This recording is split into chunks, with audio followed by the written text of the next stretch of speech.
Au moment où Paul écrivait cette lettre de Timothée 1, 8, 4, 9, Timothée et Démas se trouvaient, comme beaucoup d'autres, dans une situation brûlante. La réaction par l'acide. Il existe pour le métal diverses pierres de touche, mais dont les résultats ne sont pas probants. Ils ne permettent pas de déterminer si oui ou non le métal est exempt d'alliage. Mais quand on en vient à la réaction par l'acide, on sait à quoi s'en tenir. Ce verdict-là est définitif. La situation de Paul à cette époque présentait toutes les caractéristiques du réactif acide. Cela tenait à plusieurs causes. D'abord, il était prisonnier de l'État et cela suffisait déjà à dresser le monde contre lui. On ne pouvait croire ce qu'il croyait sans exposer sa vie. Ensuite, dans quelques villes ou cités que l'on visita, on découvrait que sa personne était l'objet d'une opposition unanime de la part des Juifs orthodoxes. Mais il y avait plus.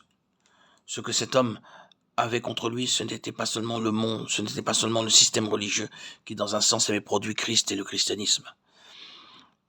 Ce qu'il avait contre lui, c'était les suspicions d'un grand nombre de chrétiens. Il n'était pas jusqu'à Pierre, l'apôtre, qui ne trouva dans ses lettres des choses difficiles à comprendre. Paul n'avait rien en commun avec le monde. Au point de vue religieux, il était de par sa position absolument en dehors de l'ordre établi.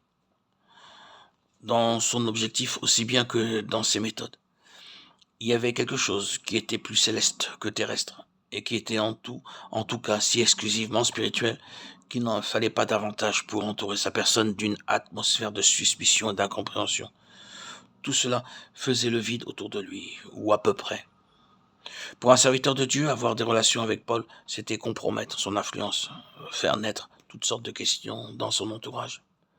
C'était presque se mettre à l'index. Car l'opprobre qui s'attachait à la personne du prisonnier rejaillissait nécessairement sur ceux qui avaient le courage de le visiter. S'ils avaient une charge dans l'église, ils pouvaient craindre que cela ne leur fasse du tort. Les auditeurs seraient prévenus. Ne valait-il pas mieux s'abstenir? Le problème en tout cas était clairement posé. S'ils avaient dans le cœur la moindre attache pour le monde, aucune hésitation n'était possible.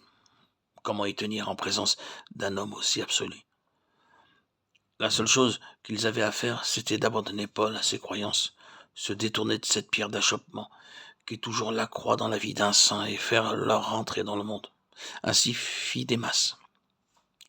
Pour quelqu'un qui avait des complaisances pour le monde, le témoignage constant d'un homme comme Paul était décidément trop difficile à endurer. Allons-nous-en. Quant à ceux dont on ne pouvait pas dire positivement qu'ils avaient de l'amour pour le siècle présent, une autre voie s'ouvrait devant eux. En entretenant des rapports avec Paul au vu et au su de tout le monde, ils se rendaient bien compte qu'ils exposaient leur réputation.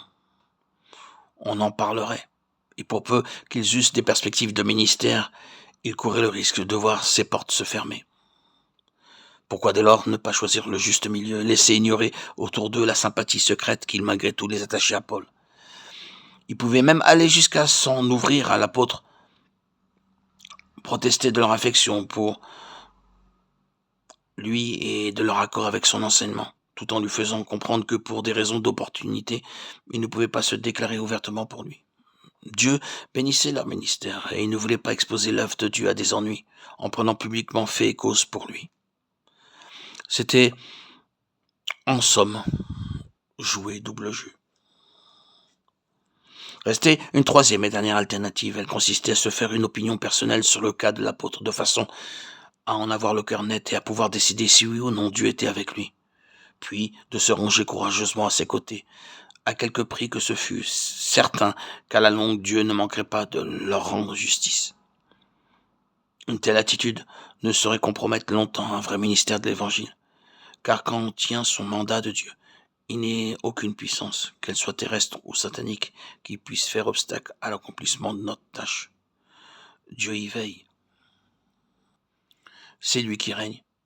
Une fois que c'est fermé la dernière porte sur laquelle les hommes pouvaient avoir une action, Dieu en ouvre d'autres, et celles-là, personne ne peut les fermer. C'est cette attitude-là que prit Timothée. Quel est le verdict du temps? Pour nous, qui avons 20 siècles de recul, poser la question, c'est la résoudre. Quant à Démas, quelque tragique que soit la réponse à donner en ce qui le concerne, son attitude avait au moins le mérite de la franchise. On ne saurait en dire autant de ceux qui prirent le moyen terme.